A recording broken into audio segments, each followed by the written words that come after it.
حضرات، ایک بار پھر آپ سبوں کا استقبال ہے ہماری ہفتہ محفل مسائل جہاں میں۔ آج ہماری گفتگو کا عنوان ہے اپنے رفیق حیات کی بے عزتی نہ کریں، اپنے ہسبینڈ یا وائف کی بے عزتی نہ کریں، ان کی ڈس ریسپیکٹ نہ کریں۔ در حقیقت رشتہ نکاح اللہ تبارک و تعالی کے ہاں بڑا عظمت والا، بڑا عزت والا، بڑا وقار والا رشتہ ہے۔ دنیا میں بے شمار رشتے ہیں جن سے انسان متعلق ہے، بندھا ہوا ہے، بہت ہی مقدس رشتے، مثلا ماں اور بیٹی کا رشتہ، باپ اور بیٹے کا رشتہ، بھائی بھائی کا رشتہ، بہن بھائی کا رشتہ، استاد شاگرد کا رشتہ، مرید اور مرشد کا رشتہ، بے شمار رشتے ہیں۔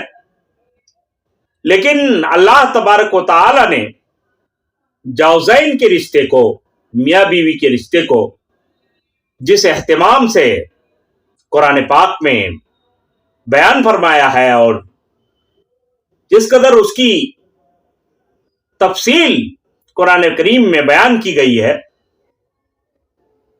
اس سے اندازہ ہوتا ہے کہ اس رشتے کی ایک الگ عظمت ہے، ایک الگ پہچان ہے۔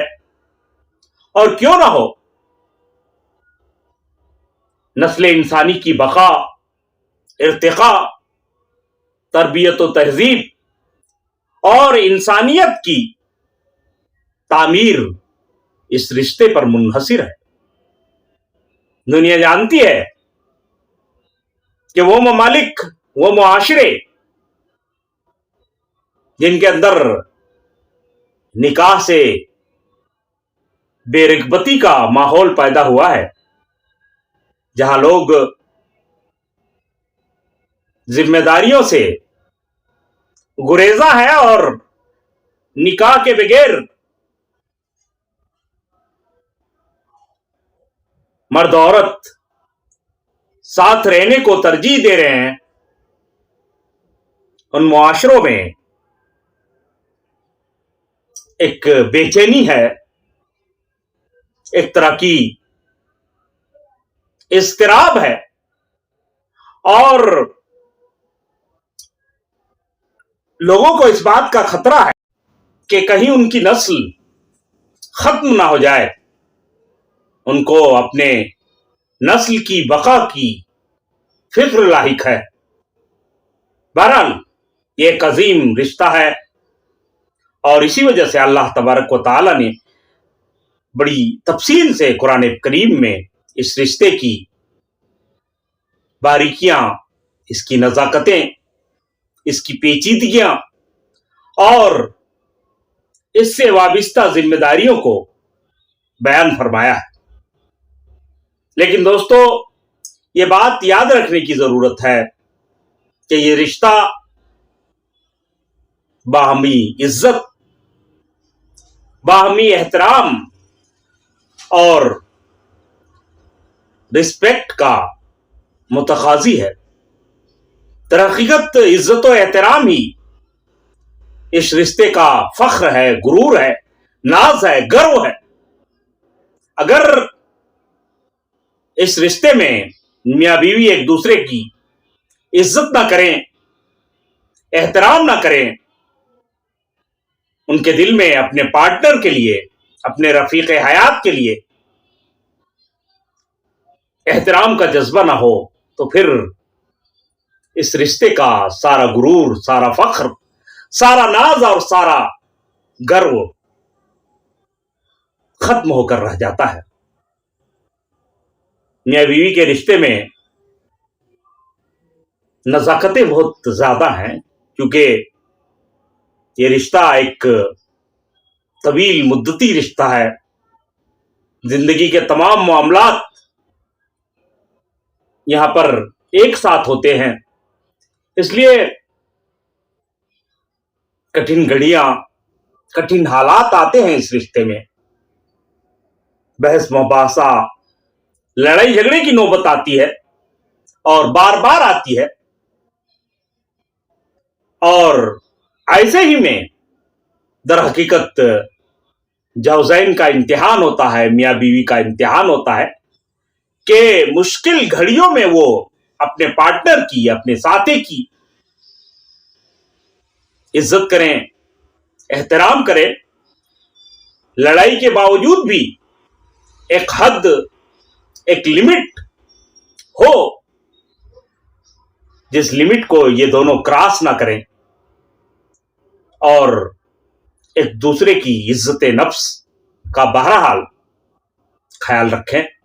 اگر یہ ایسا کر پاتے ہیں تو یہ لڑائی، یہ جھگڑے اس رشتے کی عظمت و وقار کے سامنے بونے پڑ جاتے ہیں، چھوٹے دکھائی دیتے ہیں. اور اگر ایسا نہیں ہو اور میاں بیوی الجھ جائیں، وہ ایک دوسرے کا احترام کرنا چھوڑ دیں، تو پھر اس رشتے کا سارا مزہ ختم ہو جاتا ہے. میاں بیوی کو بہرحال اس بات کا خیال رکھنا چاہیے، اور خیال رکھنے ہی میں اس رشتے کا سارا مزہ ہے، لطف ہے کہ وہ اپنے پارٹنر کی عزت کریں، اس کا احترام کریں. کم از کم اپنے ساتھی کی اتنی عزت تو ان کو کرنی چاہیے کہ جتنی عزت معاشرہ، گھر کے دوسرے افراد خاندان ان کی کرتے ہیں. بلکہ دوسرے لوگوں سے بڑھ کر ان دونوں کو ایک دوسرے کی عزت کرنی چاہیے، کیونکہ یہ دونوں دوسروں کے مقابلے میں ایک دوسرے سے زیادہ قریب ہے. بہرحال اگر وہ ایسا کرتے ہیں تبھی اس رشتے کی جو عظمت ہے، جو احترام ہے، جو وقار ہے، وہ باقی رہتا ہے. اگر وہ ایسا نہیں کر پاتے ہیں تو پھر مزہ ختم ہو جاتا ہے اس رشتے کا. اس کے علاوہ اگر ان دونوں کے درمیان تلخی ہوتی ہے تو گھر کے عمومی ماحول پر بھی اس کا اثر پڑتا ہے، بچوں پر بھی اس تلخی کا منفی اثر پڑتا ہے. لہذا اس رشتے کے جو مطلوبہ مقاصد ہیں ان کو پانے کے لیے ضروری ہے کہ وہ ایک دوسرے کا بہرحال احترام کریں، ریسپیکٹ کریں. اگر وہ ایسا کر پاتے ہیں تو یقیناً یہ رشتہ ایک خوبصورت رشتہ کہلائے گا، اور وہ مقاصد حاصل ہوں گے جو اس رشتے کے پیچھے اللہ تبارک و تعالی نے رکھا ہے. یعنی وہ سکون و اطمینان جو میاں بیوی ہی ایک دوسرے کے لیے فراہم کر سکتے ہیں، اور تربیت کا وہ ماحول جو اس رشتے سے مطلوب ہے، انسانیت کی وہ تعمیر جو اس رشتے کا مقصد ہے. بہرحال دعا ہے کہ اللہ ہمیں کہنے سننے سے زیادہ عمل کی توفیق دے، اور ہمیں آسانیاں عطا فرمائے، اور ہم کو آسانیاں تقسیم کرنے کی توفیق دے. میں اپنی بات کو اسی پر ختم کر رہا ہوں. وما علینا الا البلاغ.